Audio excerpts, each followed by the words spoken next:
இன்றைக்கி நம்ம பாண்டிங் பண்ணிகிட்டு இருக்கிற பேனல் பார்த்தோம்னா 32 இன்ச்சஸ் சாம்சங்கோட டிஸ்பிளே தான் நம்ம இப்போ பாண்டிங் பண்ணிகிட்ருக்கோங்க.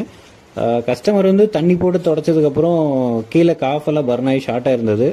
தண்ணி போட்டு தொடச்சிட்டோம், இது என்ன கம்ப்ளைண்ட்டு, பிக்சர் வரலன்னு சொல்லி நம்மகிட்ட கொடுத்துருந்தாங்க. நம்ம அதில் ஓப்பன் பண்ணி பார்த்ததில் பார்த்தோம்னா அந்த கீழே இருக்கிற ஐசி, அதாவது அந்த ஐசியில் வந்து 2000 வயர் இருக்கும் அப்படிங்கிற மாதிரி நம்ம சொல்லியிருந்தோம். ஆனால் இதில் வந்து 2000 இருக்காதுங்க, 2000க்கு மேலே 2800 3000 வயர் வரைக்குமே இருக்குங்க. ஏன்னா இந்த டிஸ்பிளேக்கு வந்து சிங்கிள் ஒரே ஒரு ஐசி இருக்கிறதுனால மொத்த ட்ராக்குமே இந்த இதிலே வச்சுருப்பாங்க. அதில் அந்த 2500 வயருமே நம்ம க்ளீன் பண்ணிவிட்டு டைரெக்டாக கிளாஸில் பாண்டிங் பண்ணி கொடுத்தோம்னா தான் பிக்சர் கிளியராக வருங்க. அந்த ப்ராசஸ் தான் நம்ம இப்போ உங்களுக்கு காமிச்சிருக்கோம். அதாவது அந்த ஸ்பாஞ்சு, லைட்டான ஸ்பாஞ்சு வச்சு ஆசிட் போட்டு க்ளீன் பண்ணும்போது அந்த ஆல்ரெடி இது வந்து ஆக்சுவலாக நம்ம பழைய காஃபை தான் எடுத்து ரிமூவ் பண்ணி அடிக்கிறோங்க, புது காஃப் கிடையாது. பழைய காஃப் அடிக்கும்போது ஆல்ரெடி அது பாண்டிங் பண்ணிகிட்டு இருந்த இடத்துல இருந்த ஏசிஎஃப் டேப், அதோட டஸ்ட்டு டேப்பு அது எல்லாமே இருக்குங்க. அதை ரிமூவ் பண்ணுறதுக்காக நம்ம ஆசிட் போட்டு க்ளீன் பண்ணுறோம். க்ளீன் பண்ணதுக்கப்புறம் அந்த ஹேர் பட்ஸை வச்சு மைக்ரோ டஸ்ட்டு இல்லாமல் இருக்கணும், இல்லை கொஞ்சம் கூட டஸ்ட் இல்லாமல் இருக்கிற மாதிரி ஹேர் பட்ஸை வச்சு நம்ம க்ளீன் பண்ணுறோம். க்ளீன் பண்ணதுக்கப்புறம் பார்த்தோம்னா அதை வந்து டைரெக்டாக பாண்டிங் பண்ணலாங்க, ப்ளோ பண்ணிவிட்டு.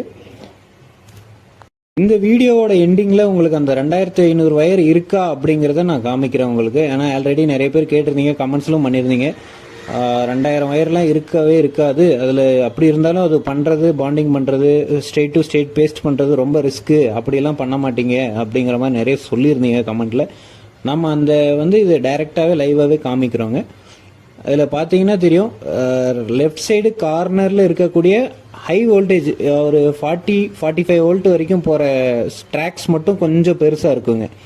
அதுக்கப்புறம் பார்த்தோம்னா இருக்கிற மைன்யூட்டான இருக்கிற மைக்ரோ ட்ராக்ஸ் தான் இந்த வீடியோவிலுமே கேமராவில் கிளியராக தெரியலைங்க. நாங்கள் உங்களுக்கு அப்படியே கண்டினியூஸாக வெயிட் பண்ணிங்கன்னா நம்மளோட மிஷினில் சைனாவிலேருந்து இம்போர்ட் பண்ணி நம்ம இந்தியாவில் வச்சு அசம்பிள் பண்ணி இருக்கிற மிஷினில் நான் உங்களுக்கு வந்து அந்த ட்ராக் அத்தனை 2500 வயருமே ட்ராக்குமே நான் உங்களுக்கு கிளியராக காமிக்கிறேங்க. இப்போ நீங்கள் பார்த்தீங்கன்னா இந்த மிஷின் தான் நம்ம பாண்டிங் பண்ணக்கூடிய மிஷினுங்க. இதில் பார்த்தீங்கன்னா உங்களுக்கு மொத்த ட்ராக்குமே நம்ம இப்போ காமிக்க போகிறோம். இதில் பார்த்தீங்கன்னா நம்ம இப்போது மொத்த ட்ராக்குமே காமிக்க போகிறோம். இந்த ஐசியை வந்து எடுத்துகிட்டு வந்தது நம்மளால் கையில் ஸ்ட்ரெயிட்டாக வச்சு அதில் அலைன் பண்ண முடியாது, அதுக்காக இதில் ஐசி ஹோல்டருமே கொடுத்துருக்காங்க.